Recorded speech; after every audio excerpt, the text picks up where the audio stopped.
পুজো এলেই কিন্তু ঘর ঝাড়া, শাড়ি রোদে দেওয়া এই জিনিসগুলো হয়ে থাকে। তো সেদিন আমি আমার বেনারসিগুলো রোদে দিয়েছিলাম। কদিন ধরেই ভাবছিলাম যে আমাদের যে স্টুডিওটা রয়েছে সেটা একটু গোছাতে হবে। এতদিন যায়নি, পুরো কিন্তু অগোছালো হয়ে পড়ে আছে। তো সেই মতো পুতুলকে আমি তাড়াতাড়ি স্নান করিয়ে খাইয়ে ঘুম পাড়িয়ে দিই। ওর নখগুলো অনেকটা বড় হয়েছিল, তো ভেবেছিলাম একটু ট্রিম করে দেবো। সেই মতো একটু ট্রিমও করে দিই। প্রথম তো একটু ভয়ও লাগছিল। নখগুলো এতটাই বড় হয়ে গেছিলো যে নিজের গালে নিজেই আঁচড় দিয়ে পুরো কান্নাকাটি করতো। নখ কাটার সবথেকে সহজ উপায় হলো যখন বাচ্চারা ঘুমিয়ে থাকে। তো সেই মতো সেদিন আমি ওকে ঘুম পাড়িয়ে নখগুলো কাটছিলাম।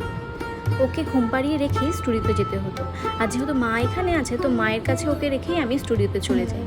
কিছুক্ষণ আগে একটু বৃষ্টি হয়েছে, তাই রাস্তাঘাট পুরো ভিজে আছে। আর যেহেতু এটা দুপুরের সময়, তাই সব দোকানগুলোও বন্ধ ছিল।